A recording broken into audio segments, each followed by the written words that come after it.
Today we're taking a 30-hour trip and 20 hours of flying around the world with Eva Air business class from Bali all the way to Los Angeles. This turned out to be one of the worst business class experiences I've ever had, which is especially troubling when I look at how much I spent on this flight. I'll reveal that number at the end of this video.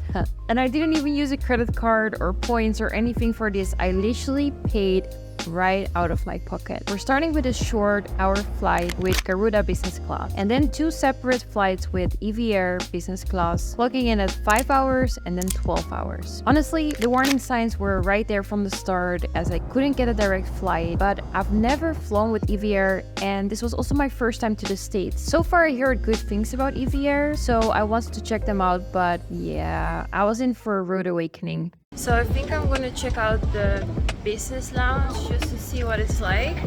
Should definitely have a better sign somewhere or something. I found it, but looks kind of closed.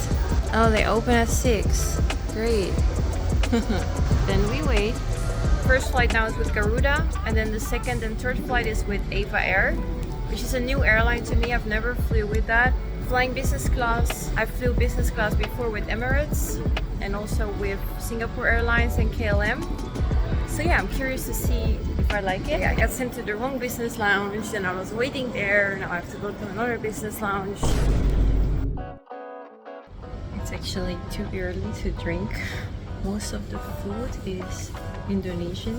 I'm wearing a liner, so I cannot drink hot tea. So I guess I literally came for infused water.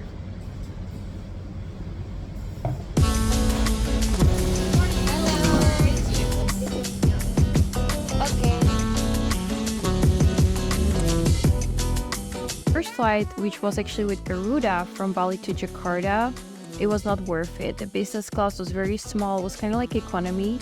Yeah, was not good. Food was also bad.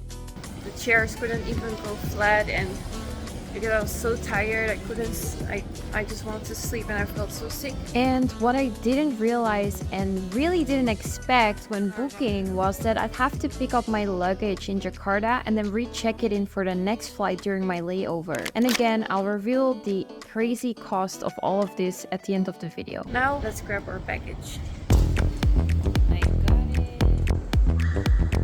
Eva Air only opens their check-in 3 hours in advance, which is at 11. It's now 8:35. So only in 2.5 hours I can bring away my luggage. How can I go toilet now that I'm all alone? This flight, literally, I booked it as one ticket, right? So why was this even suggested?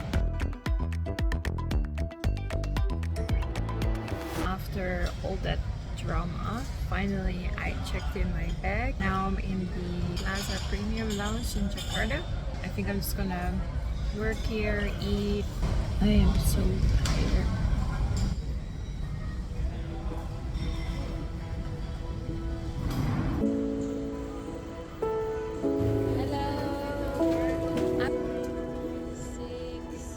The second flight was with Eva Air. Since it was a smaller plane, I was sitting in the middle section. I mean, it's definitely better than economy. The flight was like 5+ hours.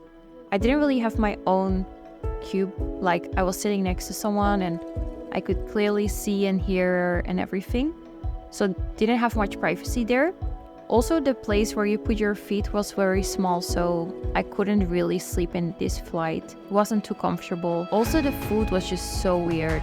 Definitely didn't enjoy the food on this flight. It's not too bad compared to Emirates though. Emirates wins. So now I'm in Taiwan and going to find my flight to LA.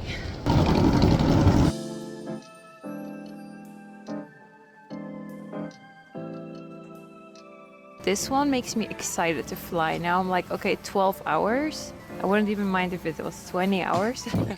I don't know about that, but so much space, storage space, really your own little cabin, you know? So this would be perfect for 12 hours for a long flight. I think even my dad was 2 meters tall. He will be able to fit here and he would be pretty comfortable. They gave me pajamas as well, which Emirates didn't. And also a fragrance kit that I will unpack as well. But for now, this comes pretty close to Emirates.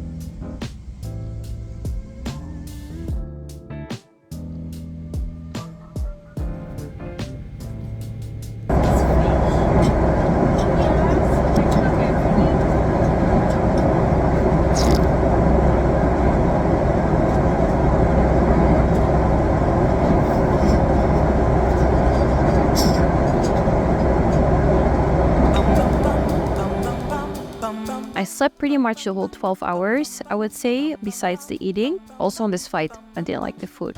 There was just a lot of weird fish dishes, like field squid and things like that, which is just, I wouldn't really trust that on a flight. Then the other thing that was pretty bad was actually that I had to pay additional for Wi-Fi, which normally with business class or first class, you always get Wi-Fi included. Didn't really feel hospitable, like that I have to pay extra for those things while I already paid so much money for these tickets. Then the charger points also didn't really work. They didn't really charge my phones, the sockets didn't work.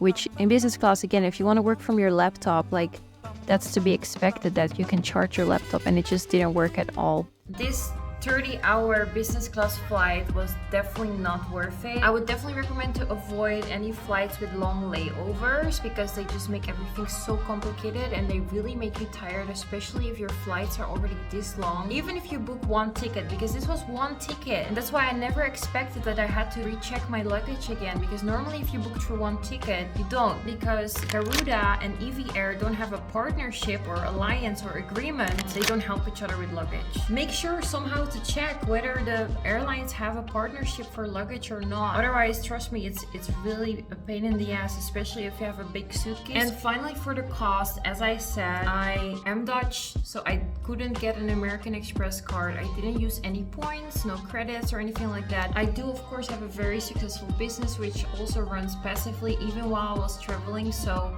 that's the reason I was able to just afford this. So for this not too great flight, I actually paid, I'm just checking it now, $8,288 US. And I even had to pay for Wi-Fi, like come on.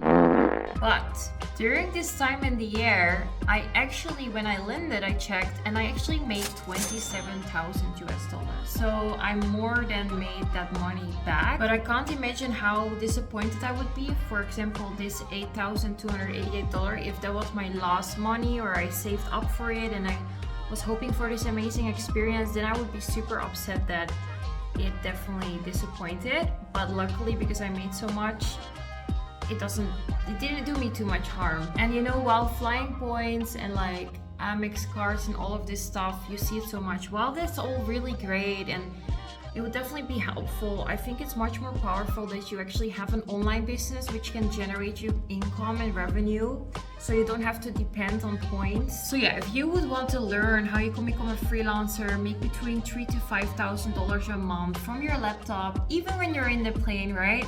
Then feel free to give me a follow on my Instagram.